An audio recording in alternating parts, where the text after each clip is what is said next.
The FujiCast is an independent loading zone production. The picture you paint of London is like 28 days later, Kev. Last week you did a couple of workshops, didn't you? Was it a 2-day workshop or 2 workshops over 2 days? No, it was 1 workshop, 2 days. 2 days, right, okay. But you said it was a lot quieter. Yeah, it was really quiet. Really quiet. Actually, we were there over the second day was the day that we moved to level A, or whatever it's called, in pandemic control. Yeah. So it was noticeably busier that day. Especially in Farringdon and stuff like that, where I was kind of Holborn, Farringdon, when I was walking from the hotel through the legal area. So obviously all of the legal bods have been told to get back to their desks on that day. But the day before, it was, very quiet. So famous old shops are boarded up. No! What famous old shops? Oh, loads of them. All of the old, not like Lily Whites or anything like that, but like a lot of the traditional old, some of the bookshops, a lot of the guitar shops on Denmark Street are gone. A lot of stuff has not really survived. Does it make when you're doing your street courses? Then do you? I mean, obviously you have to. The fancy dress and party shops are thriving now. Are they really? Why would a party shop thrive at this during the pandemic? Maybe they get a tax break or something. Don't know. Were you dressing up in Malmesbury? Don't answer. I wasn't personally. Yeah, what goes on behind those? We can't comment on that until Cressida Dick has done her investigation. That's true. The FujiCast. Yeah, good point, Kev. Don't get yourself caught out here. We might never see that report. As we sit here, I just read that today. Yeah, it's still to come out, isn't it? But I will be very transparent. That's my best. But she can't now, can she? Because literally today, the police have said that Gray is not allowed to mention anything that they're investigating. That's true, yeah. Basically all of it. Yeah, he must be saying, that's that one sorted. Yep. It reminds me in some ways of... But anyway, I'll carry on. Oh, Kevin! I did know. We should retract... Oh, my God, Kev. Oh, dear. Oh, you see the trouble I have with the editing of this program. I'm not even sure how we can take that bit out because it needs context. There we go. I'll leave that in there, Mullins. You can answer the Gemma for that one. Right, welcome to the FujiCast. You and your questions from the electronic mailbag, and of course also through the FujiCast private Facebook group that you're welcome to become a part of. Send your mails through. Click at fujicast.co.uk, and of course you can join in with the Facebook group. Just join in with the pinned. I was going to say notice. It's not a notice, is it? Post. Thread. Thread. Thank you. Thread at the top.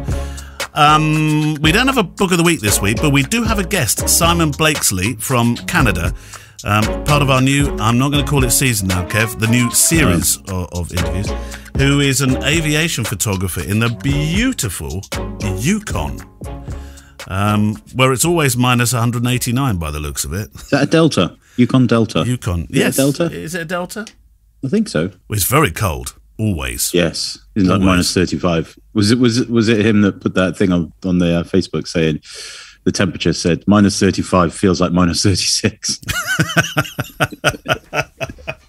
Oh, dear. Can you imagine us with those sort of temperatures? What would happen in Malmesbury? I'd love it. I'd like proper cold. It's cold today as we're recording this, and I do like proper cold. Yeah, but there's a difference between 1 degree, Kev, and minus 35 or 36. Yeah. I remember cold. In the bad old days when I worked in the city, there was one year where I was getting in the car. I used to get in the car about 5:10 every morning. And I was getting in the car, and it was like -7, -9 for about a week. Yeah. And I was cold. I loved it. And I used to drive as far as I could possibly drive with the windows open to get it as cold as possible inside the car, and then put the heaters on full blast. Loved that. It was your version of going in and out of a hot sauna, wasn't it? Yeah. Loved it. If I could have driven with my head out the roof, I would have done. You know what you should have owned? You should have owned a VW Beetle.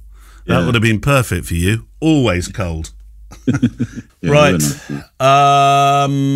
Let's go for questions. So are you going to start? I can start. Matthew Jennings. Hi, gents. Hope you are both well. I have recently sold all my Sony full-frame gear as I got sick of taking photos with the Starship Enterprise. He does say Starship, but obviously he means Starship Enterprise, and wanted to slow down and enjoy my photography again. So I treated myself to an X100V. and an X Pro 1 with the original lens lineup for it. As I'm turning 40 in March, I'm desperate to create a project for the year, but struggle creatively with concepts. Where do you get your ideas from and your projects you create? Matt in Yorkland. Yorkland, I like that. Well, yeah, Matt. I think Matt's a listener to Photography Daily because that's what we call all the towns now. So you'll be Malmesbury land. So. Yorkland. So Yorkland. What do you do with England, though? Because that becomes England land. England land. Yeah. I often think of the titles, Kev, before the projects. It kind of drives me onto the project. And I don't really go looking for projects. They kind of find you, I think. Yeah, I mean, they do, but we do a lot of project stuff on when we're shooting the street stuff. And yeah. I assign people. So, for example, last week they were assigned projects, if you like, and they were very, very open for translation, if you like. So there were things like the Beating Heart, the Black Holes of London, Off the Beaten Track, My Shop Window, A Curious Place, things like that. I like kind of taking very, very subjective titles, and then that galvanizes you to go and look for something. So A Curious Place, for example, if I said to Matthew in Yorkland, right, your project today or for the next week or for the next month, I want you to investigate a theme of a curious place in York. Off you go. There you go, Matt. You've got your project. So do you randomly sort of pick them from a hat or something, and everybody goes off with a title? Yeah, they pick a number. Yeah. Yeah, but yes, otherwise you can end up, I find it easier when somebody else gives you a theme than thinking about it for yourself. Yeah. Well, I heard about something, a kind of a prompt jar where you put in, although this is more, it's kind of project-led. Kind of similar, yeah. Yeah, where you put in ideas of things you're going to go and shoot that day, or ways to shoot, and that becomes a project in and of itself, to a degree. Yeah, that's true. Similar kind of thing. What projects have you titled in the past, Kev? What, myself personally? Yeah, what photo projects have you done that you... most of mine is still ongoing. I have Old People in Love, like that one. Oh, that's nice. I have the one where I take a picture of the person who sits opposite me on the train. I try and sit in the same seat all the time, on the tube, that is. Yeah. So, that's moved it a bit really now, because I started doing that before as a photographer when I was going to London. I mean, it all started with a period where this one guy used to get on the train every day, and he used to bring a record player and some speakers with him. Really? And, he had record player and speakers, the battery-powered record player. Just sit there. No, he was listening to like Bach and classical music and everything. Okay. Right. Proper eccentric guy. Yeah. And I used to take pictures with my phone way before I was a photographer. And ever since then, and because of him, I started sitting in roughly the same place on the tube every day. You must have been on the Metropolitan line or something. That sort of behaviour doesn't happen on the Victoria. No, or the Bakerloo. I would have been... it would have been Bakerloo line, yeah. Bakerloo? No, surely. Paddington Green Park. That sort of behaviour is not acceptable on the... Yeah, so... Yeah, whatever. I mean, last week, I did, when I was in London, I did the Rush of Life. That was my 3-hour project I'd assigned myself, a Rush of Life. And what sort of pictures did you make? I ended up doing some slow shutter stuff. Right. So I got some nice ones, actually, because, like I said, London, it was grey, cold, and not many people there. Yeah. So I ended up doing, like people waiting at crossings, and then like London buses or bikes or whatever whizzing past. So they were blurry, but the people were stood there, usually staring at their phone with their headphones on. I was quite happy with the results, actually, for that one, A Rush of Life. Strong idea, Kev. Strong idea. Right. Back to questions then. Shade Dayan. Hello, boys. Great work on your podcast. Recently started listening. I use Canon for my weddings, but I've been cheating on Canon for years with my X100S, or could be X100s, which I love to use for personal work. Got great results at concerts, etc. What Fujifilm lens / body combination would you recommend for weddings? I'm hoping to have a Fuji on my left hip and a Canon on my right with my RF 70-200. Could be a song, that, couldn't it?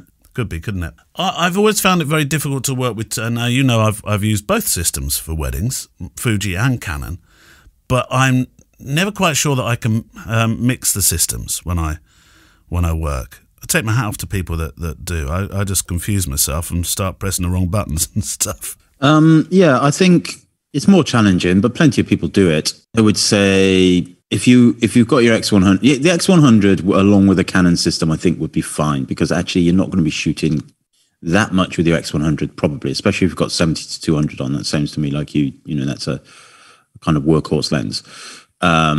So yeah, I think it'd be fine, and the X100 is light enough to not worry about. You can pare it down in terms of the settings and all that kind of stuff quite easily.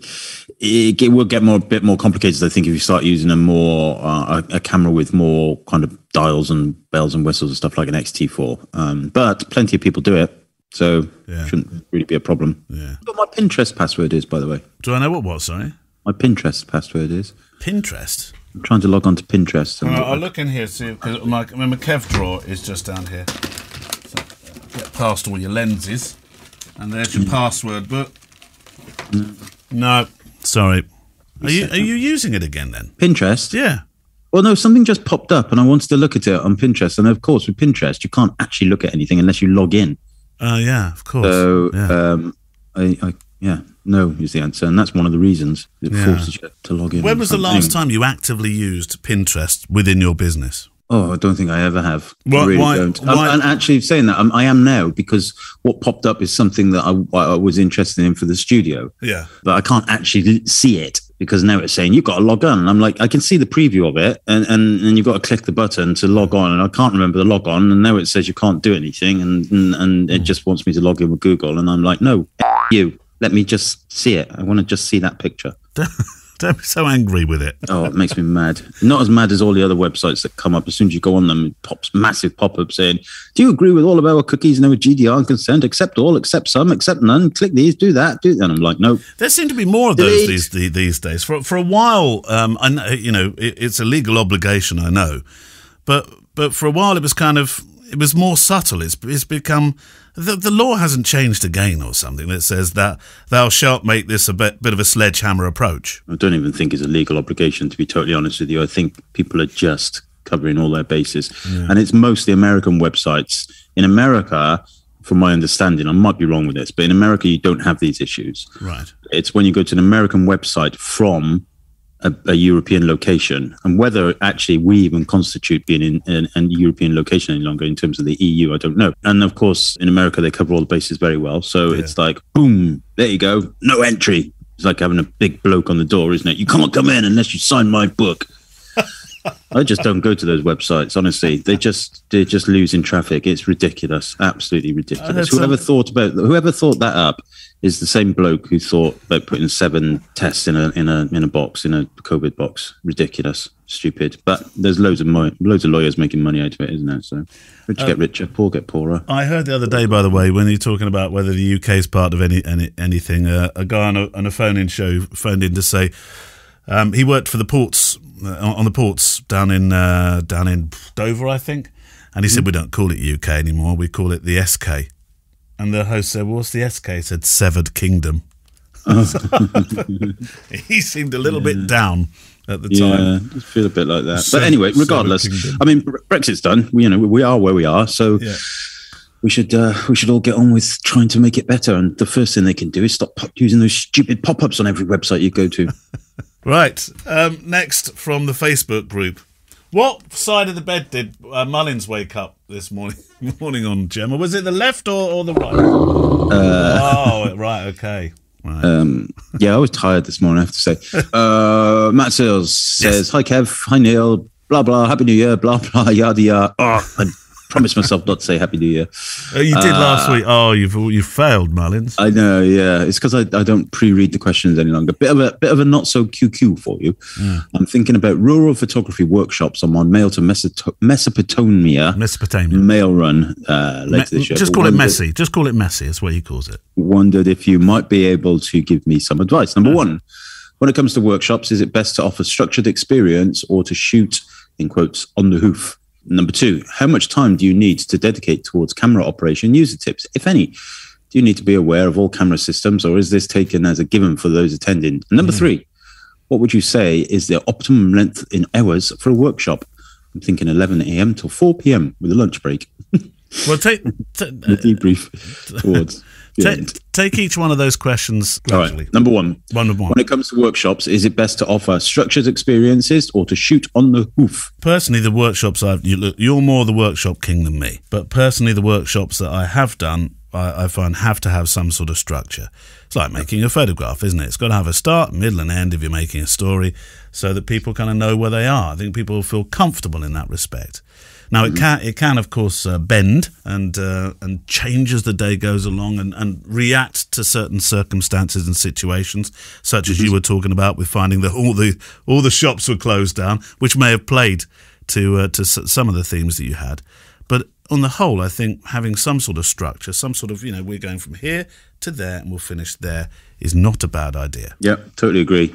Otherwise, especially if it's kind of, unless it's a technical workshop, if it's like street photography or landscape photography or wildlife or something, you definitely, I think you need to have a structure. Otherwise, it just becomes a tourist guide. You just become a tour guide. Yes. And there's plenty of those kind of workshops where you just get taken from one place to the next without any kind of instruction, and you might as well just get an Oyster card. Frankly, I always feel for the people that do the wildlife. You mentioned the wildlife, and I do think about this when people do. There's some top bird photographers, ornithology, isn't it? But if you sit and hide and you don't see the thing that you're hoping to see for the whole day, that must be tricky. Oh yeah, I mean it's the same with street photography. You can't. Sometimes nothing happens, and in fact, in most cases, nothing of particular substance happens. Yeah, you got to wait a long time to get a powerful street photography shot, if you like. So yeah, and that's why the instruction is there, because it's you're arming people with tools and techniques and a workflow. So yeah, on a wildlife shoot, it's not like having a model, is it? You just can't legislate for where the GNU or the gazelle or the other animal starting with G is going to go. Well, I was thinking birds. Do GNUs fly? Do you do GNU? I'm a GNU. How do you do? I wondered whether you were going to do that. Did you GNU? I was going to be a GNU. Oh dear. Right. Next question in that next part of the question. Next part. Yeah. Interestingly, Alan Hewitt did reply to Matt's point on that and said, "Do you specifically want Kev or Neil to answer, or can anybody with experience?" And Matt said, "Yes, Alan, you can reply," and Alan hasn't yet. Okay. But I think Alan would say the same sort of thing. Alan would say the same thing, but he will have, obviously, because he's a wildlife photographer, he will have much more apposite instruction on that.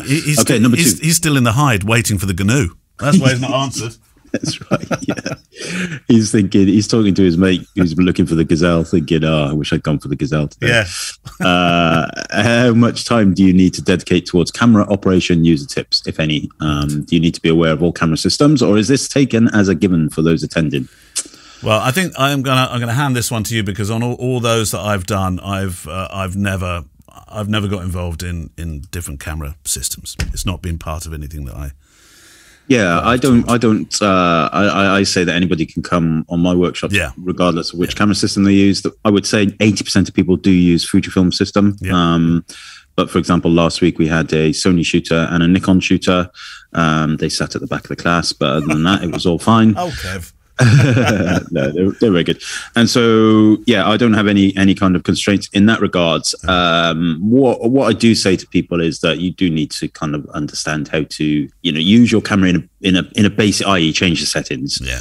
I don't expect them to understand things like, although a lot of them do, things like zone focusing and, all the other kind of the stuff that we go through, metering systems and all that. But they often do. Sometimes they don't. I've had people turn up with just phones. I had one person once turn up with a bellows camera on a tripod. What? That was interesting. Well, when you're trying to move quickly, that can't be easy. I know, it was good. It was good. I saw the images about 6 weeks later once he got the plates done. Were they good? Yeah, well, they were different, put it that way. But yeah they were really, really, fantastic. I loved them. Fantastic. So I would suggest if people are interested in coming out into the sticks of Mesopotamia, very rarely are people likely to want to come on kind of photography workshops if they don't understand their camera to a certain extent already. Otherwise, what they're probably looking for is how to use your camera workshops, which of course probably won't be in the middle of Mesopotamia. No, probably not. Yeah. No. So that's a slightly different thing. So yeah. And those people that come on your course that do bring the Nikon, is part of that course when you put them at the back, is that to work out how to pronounce the actual camera? Nikon. Do you remember that? I'd say now that most people, even the ones bringing Canon and Nikon cameras, are using mirrorless. Yes. Which I'd say over the last kind of since COVID has kind of come and almost gone, hopefully gone. It's flipped. Touch wood, Kev. Touch wood. Yeah, touch wood. It's flipped to a far more greater people who use Nikon and Canon using mirrorless cameras now. Yeah. Right, next part of the question. Yeah, SLR is dead. Okay, right. What would you say is the optimum length in hours for a workshop? I'm thinking 11 a.m. to 4 p.m. with a lunch break of 4 hours. No, he did say 4 hours lunch break. With a lunch break and debrief afterwards. Yeah, I mean, honestly, it depends. In my mind, at least, it depends on what you're doing. So when I do my studio stuff here, my kind of classroom-based workshops. A lot more 9 to 5, isn't it? Yeah. But when you're out in the street and there's a lot of walking and everything, typically mine go from about 10 till 5. But depending on the light, we stop shooting anywhere between 3:30 and 4, depending on the light. And then we go and I do an hour of editing and workflow and stuff like that. So yeah, typically 10 till 5 for my standard stuff. But it's whatever you're comfortable with, really. And I feel like 11 till 4 with a lunch break. Like lunch is usually at 12, isn't it? So kind of you don't get much of a go in the morning kind of thing. But it does depend. I mean, Mesopotamia in the summer it's going to be roasting hot, isn't it? And in the winter it's going to be freezing. So you've got to take those kind of things into consideration. I take the reason why I start at 10. I used to start earlier and finish earlier, but I start later because trains are cheaper for people to get in and, the traffic and all that kind of stuff. So 5 hours, 5, 6, 7 hours, I think is reasonable for a day. But, careful. When you're working across a couple of days, though, I mean, I'm doing my photo walk retreat next week, and 3 of those days are the challenge days, if you like. Although there are some much easier days either side, but they're kind of the shooting will end, I suppose, when the light goes down. But I do intend to be doing a little bit more shooting in the dark as well. But then we're all together. It's a big team, and we're together for 5 days, 3 of those being the challenge days. You've got a bit more leverage, I suppose, haven't you? Yeah, yeah. I mean, you just play it. You'll figure it out, and if it feels wrong in the first instance, you'll change it the next day. And I don't think there's a real wrong answer to that. What about the meals? Going for meals with, because this is important. It's a logistics part of it that Matt might be thinking about. Spending the social time with those that you're teaching as well. Yeah, well, we stop for lunch. We take normally 20 minutes or so in a coffee shop on the street ones. If they're here in the studio, I have lunch delivered, usually half an hour. Yeah. What about the day between the 2 street course days, Kev? So we went for Chinese. You went for a Chinese meal, nice. We went for a Chinese, and it was really early. We'd finished it by 6:30. Right. It's been a long day. We'd walked. Yeah. I'd walked 31,000 steps by the end of that day. Okay. So, wow. Yeah. Well, there's a challenge for us on the photo walk retreat next week. We've got to beat Kev's 31,000 steps. Good luck with that. Must be able to do that on the photo walk day, surely. Around the Isle of Wight, you'll end up getting your feet wet. Surely. You have to walk around it 7 times. It's not that small, Kev. Right. Have we got time for another one? Or no? It's time for our interview. Do you like bears, Kev? Yeah, I love bears. I wonder what it would be like to live in a country where you do have to be slightly aware that if you get out your car and on one of the freeways or something, that you might well be bumping into a bear. Be a bit weird, wouldn't it? Yeah. I remember we talked about skiing last week, and I came down that mountain and I stopped, took my skis off, and I stood in absolute silence and had the X100 on me. It would have been a T probably then, or maybe an F. And I stood and just made pictures. And I got down the bottom, and the guy said to me, "You got off your skis, did you?" Yeah. And he said, "And you were all on your own, were you?" yeah. On that mountain. Yeah. Right, okay, so next time, be a little bit careful about the bear. And I never work out whether he was serious or just winding up the English skier. I don't know. Mm-hmm. Where was this? Norway? It was Norway. Do you get a lot of bear in Norway? You do in Finland. Yeah, I think you probably do get some. Do you? Oh, I should be a lot more careful next time then. I can't imagine they'd put a ski run right the way through a dangerous bear resort, though. But anyway, they might. It's not a bear resort. They'll go on their holidays waiting for unsuspecting English skiers. Anyway, this is Simon Blakesley, who is, he's an aviation photographer. And a while back he wrote in, do you remember he wrote in with a question that he was having trouble with focusing for aircraft that were coming towards him? He sorted that now. And he said that was in no small way down to your advice, Kev. So it worked. It worked for him perfectly. So this week, it's first of two parts, talking to Simon Blakesley, the aviation photographer in Canada.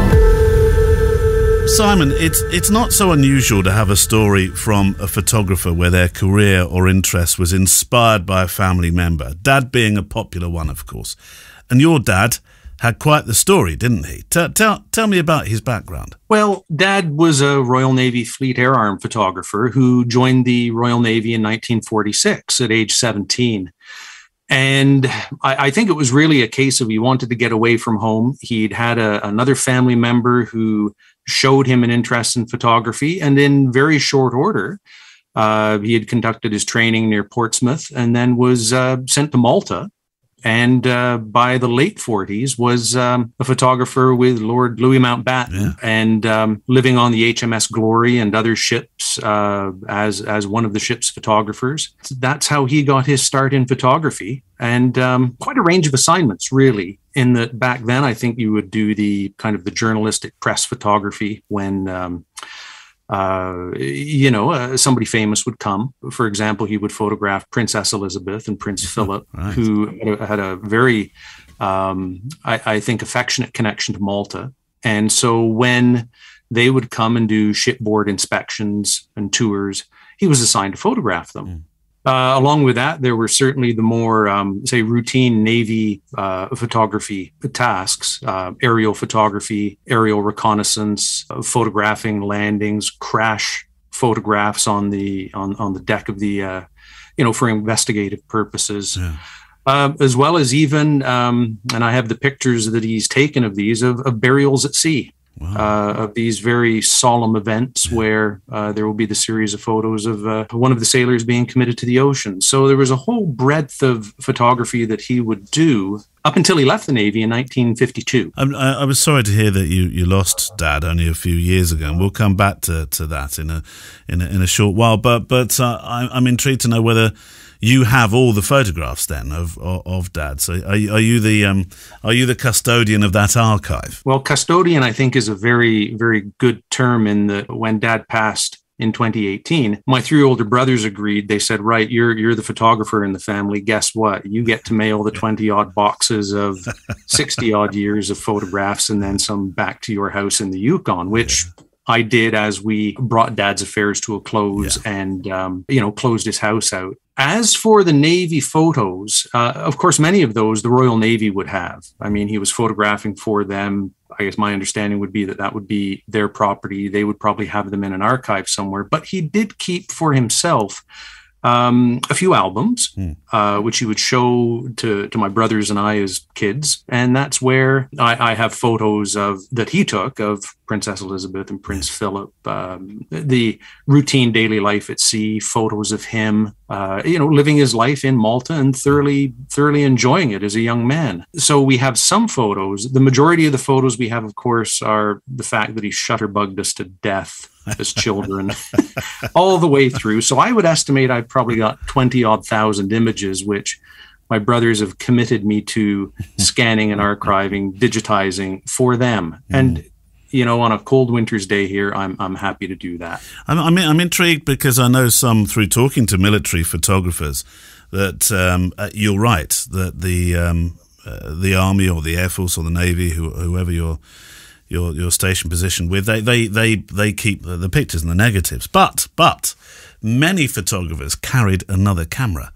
And I'm assuming that sounds like your father did as well. Yes, he would always talk about how some of the best cameras, he would say, were the German ones that were confiscated after the war. Yeah. And yes, he would for himself, I think, carry 6x6, 2¼ square, things like rollies, for example, with him. The majority of his work with the Navy was done with that, as well as 4x5, as well as larger aerial cameras as well. Yes, I think he, like many of us who are interested in photography, we also have a good collection of the tools of the trade. No, this exciting career that he had, and there's no doubt about it, he traveled the world doing it. He steered you away, though. He wasn't keen on, when you showed your interest, he said, no, I don't think that's the life for you, son. Yes, and I wouldn't say he went as far as forbidding me from it, but it was pretty strong terms. I think Dad, had he stayed in the Navy, and he left in 1952, just as an aside, because his dad was in a really serious accident.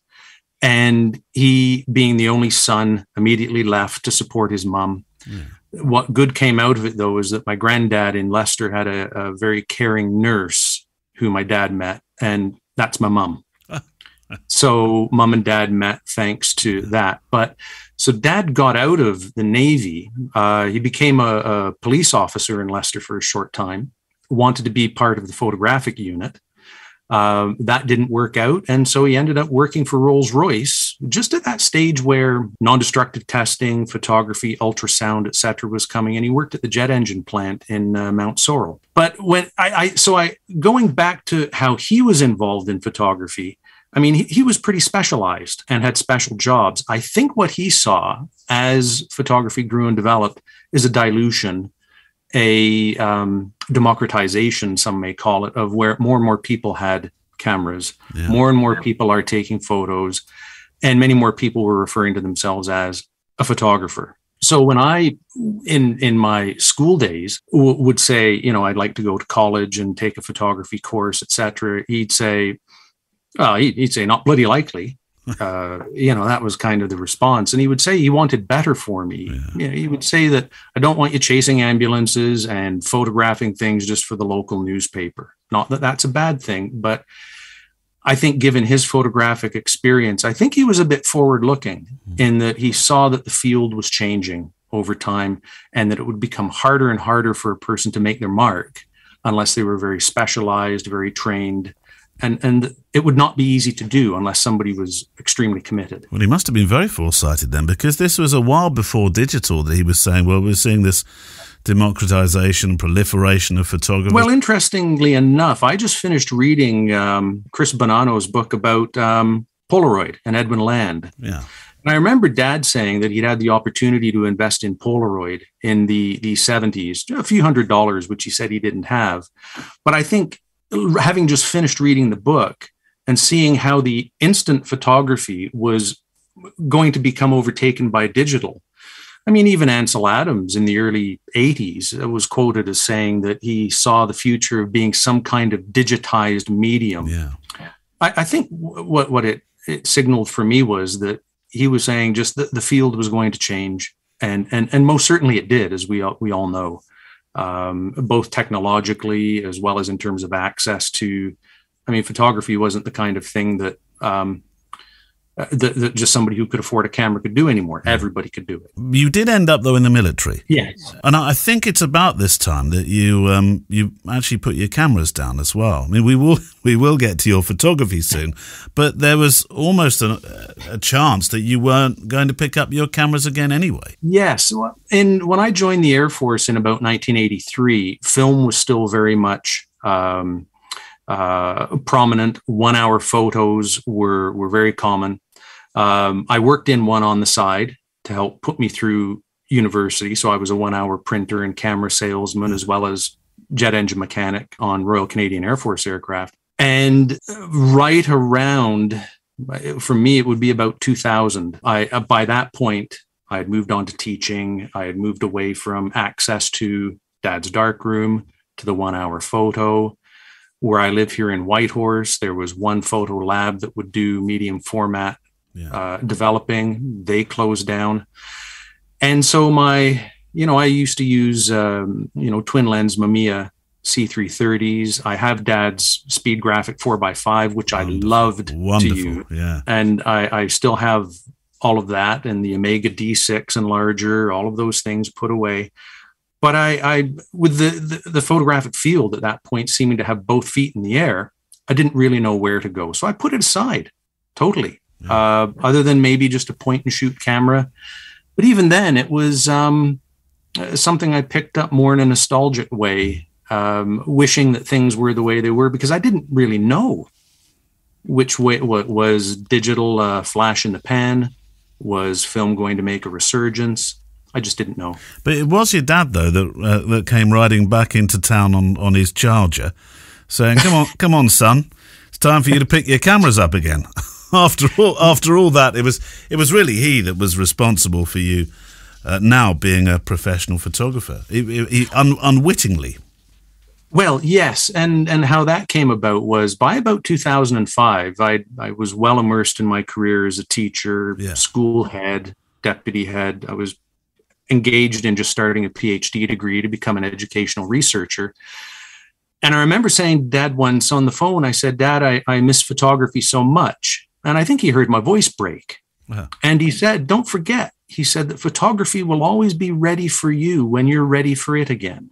And I remember that so well. At that stage, too, I had 2 young boys. And thanks to my wife, Janine, she said, you've got these 2 lads here. You're not taking any pictures of them. You got shutterbugged to death. Now it's their turn. I'm paraphrasing a little bit. But so I went and bought a Nikon D850 after doing quite a bit of research and with some trepidation started going back into photography. Funny thing was, I remember the first time I took some photos, edited it, and edited the files and sent them to Dad. He knew immediately. He says, something's different here. He says, have you changed cameras? And I know that not because he would go and look at the file and the naming and all of that. He just saw something different than the point and shoot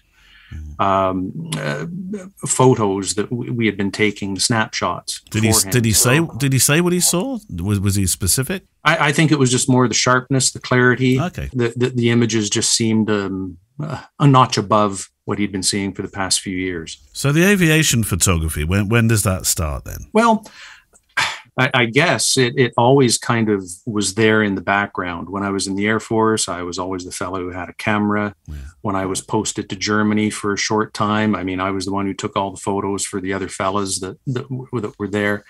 How it really started out is that once I started the PhD program, to access it, the program was in Vancouver, which is 800 miles south from here. I didn't know I was not going to do it because I thought, I can't leave my family. I can't just pack up and go to school and say, see you in a few years' time. And thankfully, my academic advisor had just come from the University of Tel Aviv. So he had no idea of what Canadian geography was like. And I called him up and I said, I'm sorry, I need to decline this offer. And he says, no, hold on. He says, how quickly can you be here on campus from Whitehorse? And I said, well, if I leave at 8 a.m., I can be there by 11:30. And he says, is that by car? I said, no, that's by jet. And he says, what's the difference? You're still here in 3.5 hours. And all of a sudden, it was one of those big moments of where, right, I can do this. I went to Air North. Yeah. I had a small scholarship. I booked a series of tickets, and I commuted once a week back and forth from Whitehorse to Vancouver to finish the required courses. Along the way, of course, I'm at airports. I'm around airplanes. What does a fellow who likes airplanes and photography do? It was only natural. So one day I walked into the Air North office because I had this new D850. I had a 70-300 telephoto lens. I'd done some prints up. And I walked in and I just put them on the counter in the main admin office. And I said, I'd like to drop these off. You can have them. And this fellow comes over and he says, those look pretty nice. I'd really like to have those. I said, well, you can have them. And he says, no. He says, you've got to go up to the marketing department upstairs and talk about how we could use them. And I looked at him and I said, well, okay. I said, but who are you? And he says, my name's Joe Sparling. I own Air North. So it was the owner. And so since then, Joe and I have kind of laughed about this story because he's not somebody who really likes getting his photo taken. But over the years, we've come to a relationship and understanding where we chuckle about this. And now 15 years later, I'm heavily involved in doing Air North's photography for them. See, happenstance is wonderful. I think this is happenstance, bit of serendipity in there as well, isn't there? But wandering into an office, taking your prints, meeting the head honcho without even realising it. But you've still got to put yourself into those positions, haven't you? And I think it's a wonderful, I hesitate to use this word, but I think it's the correct word. I think it's a wonderful naivety that sometimes we should embrace and not think too much about it. As Nike say, just do it, which is what you did. Well, yes. And I mean, I was certainly nervous doing it. I mean, I'd been out of photography for a while. I think what helped very much is when engaging with people at the airline, to be able to say the fact that I used to be a jet engine technician, I'm comfortable around the aircraft. They see that I have a bit of an understanding for aircraft operations. But also, too, with the photography, as they've got to know me, they know the story about Dad. They know that this is something that I'm passionate about. It's really part of who I am. I'm not doing it because I have to do it. I'm doing it because I want to do it. Yeah. Is it as glamorous as it looks? When you're standing outside at -40 for an hour. Well, yeah, I did see those. There are an awful lot of de-icing shots. You know, I often tell people, I said, you know, it can be like an hour's worth of sheer boredom followed by 30 seconds of sheer terror. And you know, is it as glamorous? A lot of times I'm out there on my own, and it's that I'm looking for that sunrise, that sunset. I know what the aircraft schedule is, and I'm looking to do whatever I can to photograph the aircraft in the best light and in the best Yukon scenery that I can. Yeah. Along with it comes other photography that over the past few years I've grown into. Yesterday, you mentioned you're having an Indian dinner. I was photographing butter chicken for the flight kitchen yesterday. Perfect. So, yeah. And so one of the things that Air North has done is and particularly with COVID, they had to shift and produced their flight kitchen meals for sale to the public. So those are for sale in stores. They did home delivery for people who needed it during the darker COVID times. And so I do the photography that I'll walk into my local grocers and I'll see a poster with the meal choices, and I photograph them. Isn't that funny? Because I think people have probably quite cruelly their own interpretations and thoughts of what airline food actually is, and it's not always kind. And there's Air North actually providing it as the evening meal that you can get from your local grocery store. Absolutely, and brilliant. I can say without bias, and I know people might say, yeah, right. But they make the best lasagnas. The meals are healthy. The chef at the flight kitchen and his team are dedicated to making wonderful meals. And there are times, of course, with COVID where there is no meal service on the aircraft due to health reasons. And people really miss that. But Air North is one of the few airlines that actually will still feed people. You'll get a warm cookie at the end of the flight, which is a little bit of a local tradition that if the warm cookie wasn't there, it could be a riot. But and I think, you know, food always brings people closer together, and I think they've helped to do that. The Yukoners are very proud of their local airline. See, there's much to be said for airline food, and I, for one, am actually really looking forward to sampling airline food once more, because that spells the start of adventures again. And Simon returns for part 2 of his story next week, including how to photograph the night skies, and in particular, the northern lights. This week coming, Kev, of course, has his country music show on incapablestaircase.com. Country Boyo takes to the stage, or the airwaves, if you will, at 3:30 p.m. UK time. Go to incapablestaircase.com. And then on Friday, the podcast Photography Daily is back with our regular end-of-the-week photo walk. Me with my camera and mailbag, you with your camera and thoughts. It's the only show like it in the podcast sphere. And we have a guest too, a photographer who, during lockdown 1 in France, was forced to photograph within a strict 1 kilometre radius of her home. Now, that 1 kilometre just happens to be one of the most beautiful cities and shorelines in the world. The Côte d'Azur, more specifically Nice. Her pictures of people on this stretch of shore are sublime. And she talks about the project, the portraits, and the privacy too, on Photography Daily. Available wherever you get your podcast or photographydaily.com. show. Right, back to your questions. Did you go last, Kev, or was it me? I went last. Yeah. Should I dig one out from email? From email. Do you want a I can't even say it. Do you want a philosophical question? We got there in the end. Drinks reception. Or do you want a which long lens question? Oh, let's go philosophical. Philosophical. Hi, Kev. Hi, Neil. I hope you are both keeping well. This is from Helen Fennell. As always, thank you for the wonderful podcast. Insert praise and adulation in brackets here. I have a I'm going to have trouble with this one today, Kev. I have a philosophical question. Even worse, I have a philosophical photography question for you. I was on a photo workshop several years ago when one of the other delegates took an absolute stunner of a shot. We all said he should print it and put it on his wall. He looked horrified and said that displaying your own photography on your own walls was really self-obsessed. I was quite taken aback. I didn't really see it that way. The shots I take are, well, for me. I don't sell my photography, and often the pictures remind me of the lovely adventures I've had with the delightful Mr. F. Putting them up in our own home as a final printed image seems like quite a nice thing to do, rather than having them stuck on a hard drive somewhere. So using your own photos for art in your own home, a sign of extreme narcissism or perfectly reasonable? Discuss. From Helen. Oh, definitely reasonable. Yeah, I think so. Yeah. What strange. I mean, I wouldn't have your pictures on my wall. No, obviously. But I'd have my pictures on my wall. No, I would. Saying that, I haven't got any pictures of mine on the wall. But yeah, I think that's... Well, you have in your office, but then that's work things, isn't it, really? Well, yeah, but actually there's none on the wall. They're all leaning against the floor. But yes, yeah, I do have wedding pictures up here. Yeah.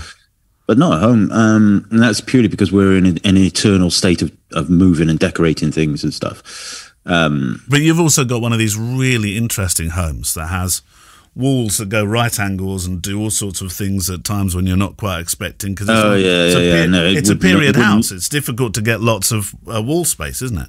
It wouldn't look out of place down Diagon Alley, our house, that's for sure.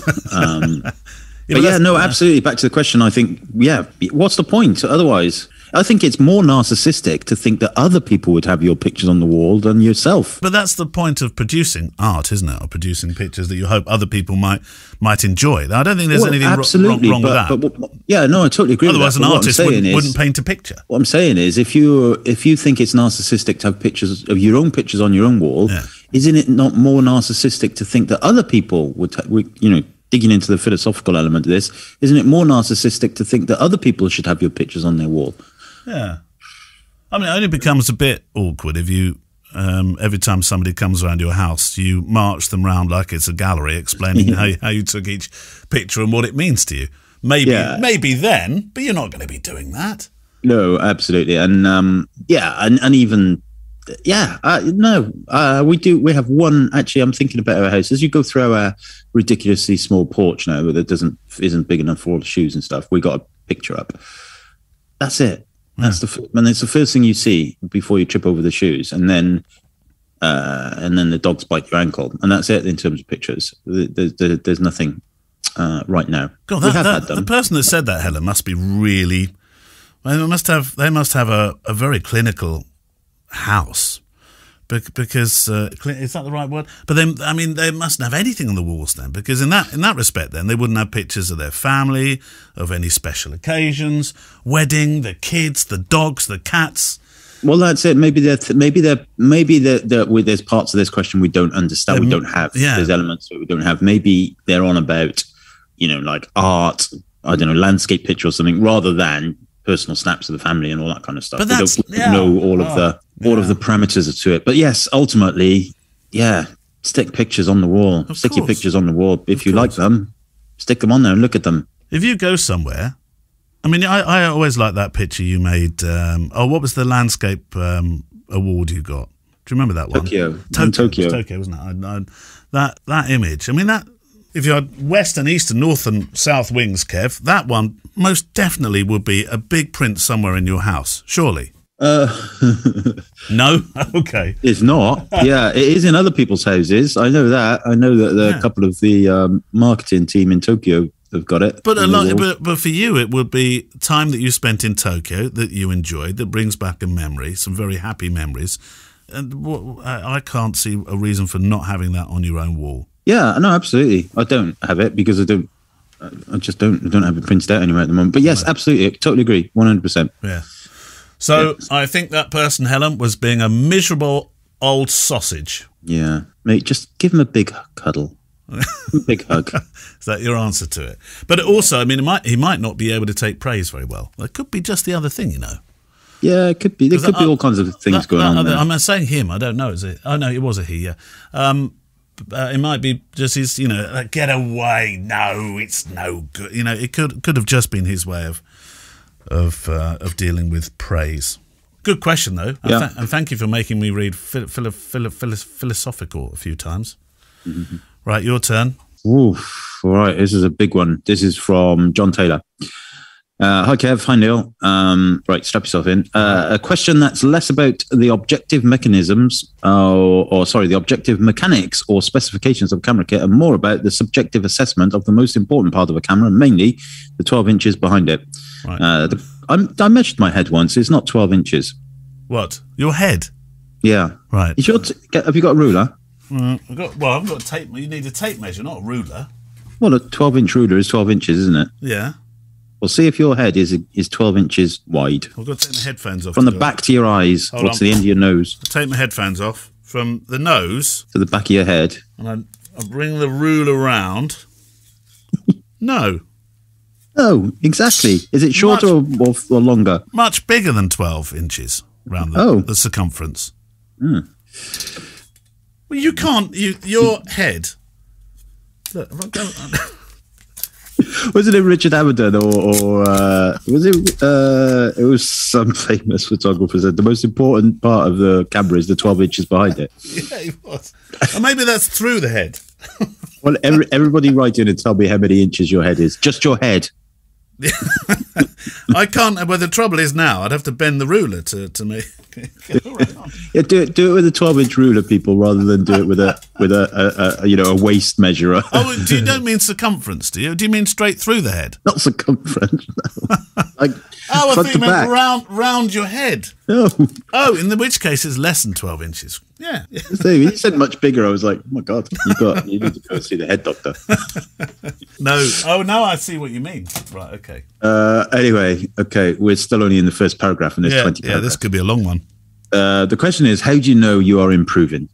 A bit of context to this. This question stems from a conversation I'd had with another photographer. He believes that the only ingredient necessary to know if a picture is successful is your own satisfaction with it. I agree with this to a certain extent. In most creative endeavors, you can argue the only person you need to surpass is yourself. Yeah. But I also have watched a fair bit of X Factor.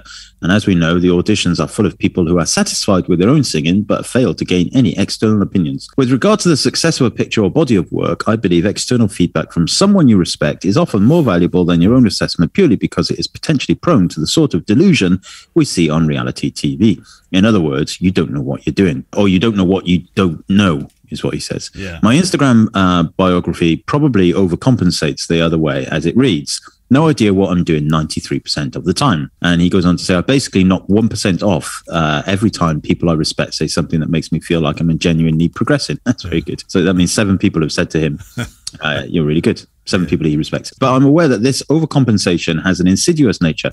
It leads you down the dark path of looking for validation. Maybe some people have a stronger case of imposter syndrome than others. But after over 20 years as a creative director, I've met a lot of cocksure blaggers in it, sir, eager to dispense their knowledge from distinctly shaky foundations. Yeah. So I'd rather err on the side of caution as a relatively new photographer. I definitely agree with Kevin Mullins' philosophy of it doesn't have to be good, it just has to be important for you. Yes.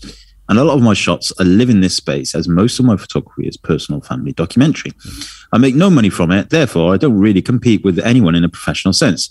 But even within this space, there is a difference between a snapshot and something a bit more competent than the more artful, luminous stuff you see from the likes of Alan Lebois or Christopher Anderson, for example.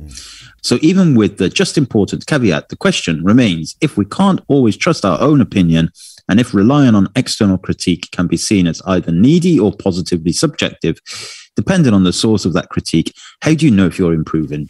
You can do the Facebook questions from now on, Neil. They're longer than the emails. I think it is important to get third party to look across your work sometimes. But I'm going to use an artist for my answer, really. I mean, look at Salvador Dali or Pablo Picasso and the work that they produced. Do you think for one moment that somebody sat down with Picasso and said, I'm afraid your eyes are wrong on that picture? No, really, you need to go back to the drawing board if that's what your girlfriend looks like. Of course not, because it became his style and it became, it was his life's work and his vision. And thank God he didn't listen to probably a lot of other people that said, this is not right, this doesn't. Do you see what I mean? And the same can happen with photography, I think. Yeah, so there's two, yeah, I agree with you. There's two things I picked up in that monologue. One is that well, ultimately, people do wrongly, in my opinion, personal opinion, but it is my personal opinion, have the currency of likes as justification for stuff. Oh, very much. And if your only output is in social media, Facebook and what have you, then it kind of makes sense that you measure yourself on likes and various things like that. But then I suppose that leads itself to the question of what's your objective here? Are you creating this stuff because you want likes, or are you creating it because you want other people to look at it and enjoy it or not enjoy it? So that's a slightly, different take on things. However, if you, as John says, he's not a professional photographer. So ultimately his pictures are for his own personal enjoyment and for his, his family's. And then he referenced people like Alain Lebois, who that's how it started for him. But Alain Lebois is now a professional photographer in that he sells those pictures. He sells books of his family. And they're beautiful. Oh, they're amazing. Just truly incredible pictures, aren't they? But I have also seen in the good old interweb, people play down Alan's work and other people's work, and then arguments start, and who are you to say this and who are you to say that, and actually then the counter argument is, well, you put it in the public place, so why shouldn't I have an opinion on it? I wouldn't have thought Alan is even in the slightest bit interested. Well, anyway, whatever. But lots of people do fall into that. Here's a picture of mine. Like it, everybody like it, everybody like it, everybody like it, and then somebody says, well, actually, it's all right, but it could be cropped a bit better or whatever. Well, I didn't intend it to be cropped that way. I don't care what you think. It's what my family thinks. That's it. There's all kinds of,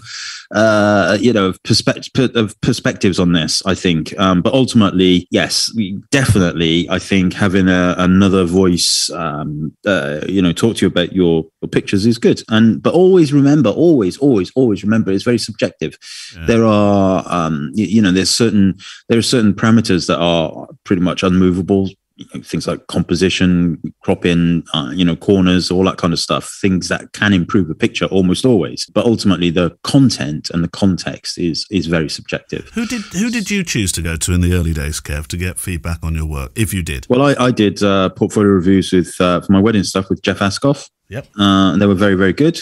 He was very good at it. And ultimately for me, my social media. Just before you go to the social media stuff, though, because it is important, did your pictures change or your trajectory of the way you made pictures change because Jeff Askoff said you should change this, and this, which you would rightly expect him to say if he were doing a portfolio review? Yes, to a certain extent. I certainly remember elements of, it was quite a while ago, but I do certainly remember elements of conversations I had where I was like, yeah, you know what, you're right. I don't think about that enough.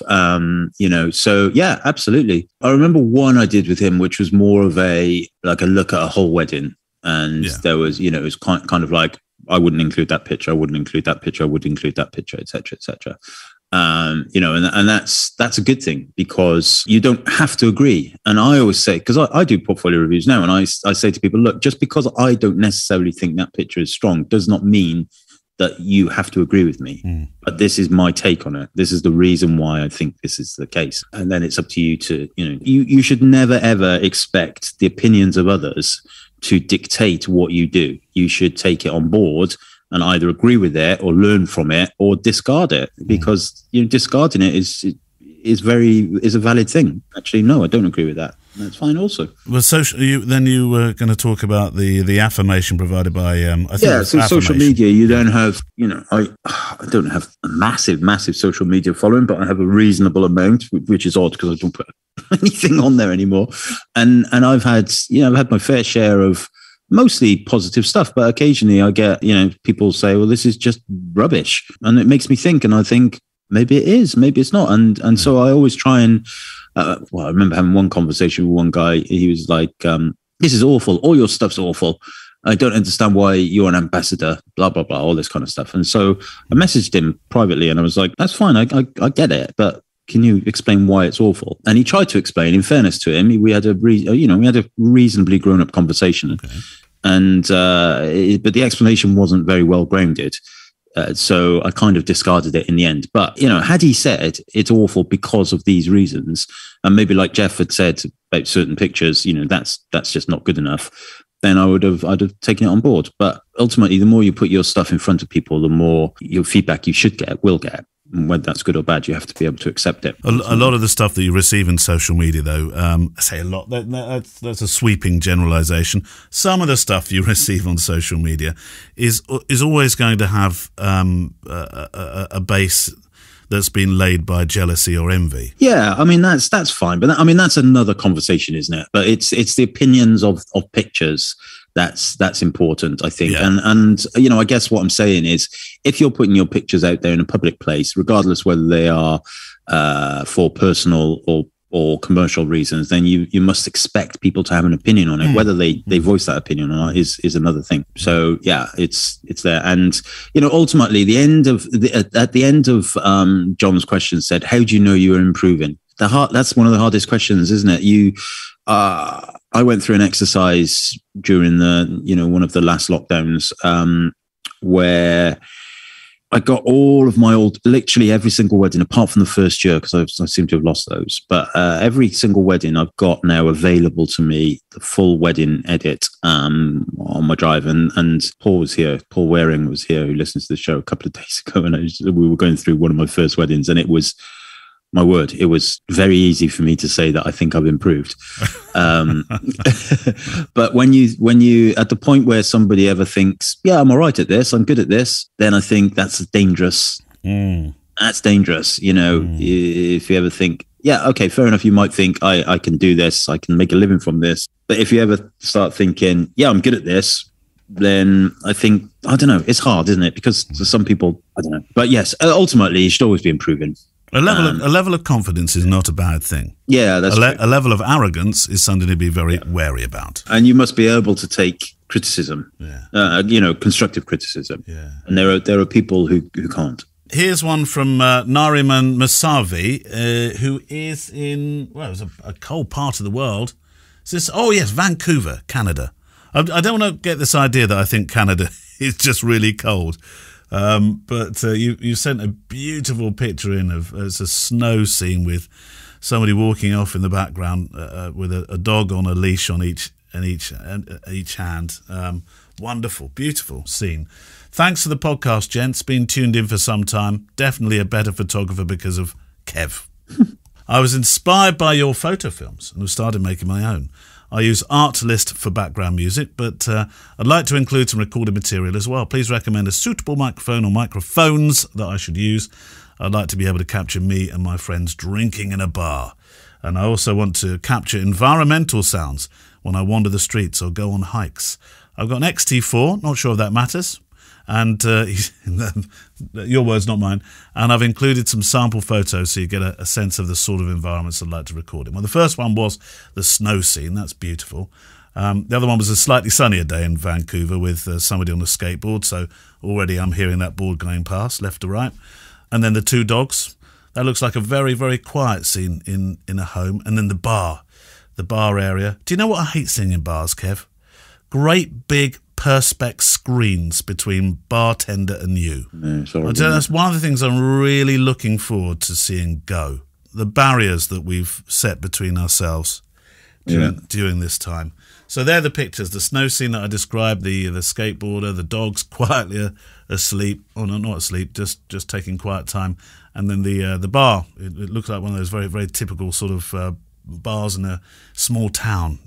All wood panelling up in the, the kind of thing, don't you? Yeah. So microphone-wise, well, Kev, actually, I mean, I'm going to suggest some microphones, of course, because it's something that, and I'm not sure whether Nariman's talking about your photo films or mine, but in terms of those that you make with sound, getting some sort of wild track, as you might call it, can really make a picture sing. And so you could use something like a Zoom H1. If you're going to be outside, such as that snowy picture, you probably need to put a dead cat over it so that you don't get too much from the wind. Mm-hmm. That can be a good one. If you're miking people individually, Zoom do a nice new F2 microphone. They have the F1. Now, the F2 is quite good because it uses a bit of what's called floating bit technology, which means that you'll never get a bad level, in essence. You just record somebody and then fix it straight away in post afterwards. Mm-hmm. Or adjust it in post. That's a very, very good system. A little bit pricey, but you get what you pays for. I think the H1 is really good all-rounder. But the reason I wanted to ask you is you had an amazing microphone, Kev, where you recorded your family. And it was Gemma on the left and then sort of crossing the room, then around you. What was that system you had? Oh, the 3D, the 3D audio. It was brilliant. 3D oral stuff. Yeah. You can imagine that with pictures. That would really bring things alive, wouldn't it? I might do my radio show with that one day. I totally forgot about that. Well, that would confuse people. You can. Yeah, but you wouldn't want to take that to a pub because it actually looks like a head with ears. Oh, was it one of those ones? It has to look like ears because it works the way that ears work. So it physically looks like ears. Because we of course we channel sound through our ear canals, don't we? In a way that microphones don't. Absolutely. Yes, that's why. So that would look a bit odd. Yeah, I brought my head to have a drink.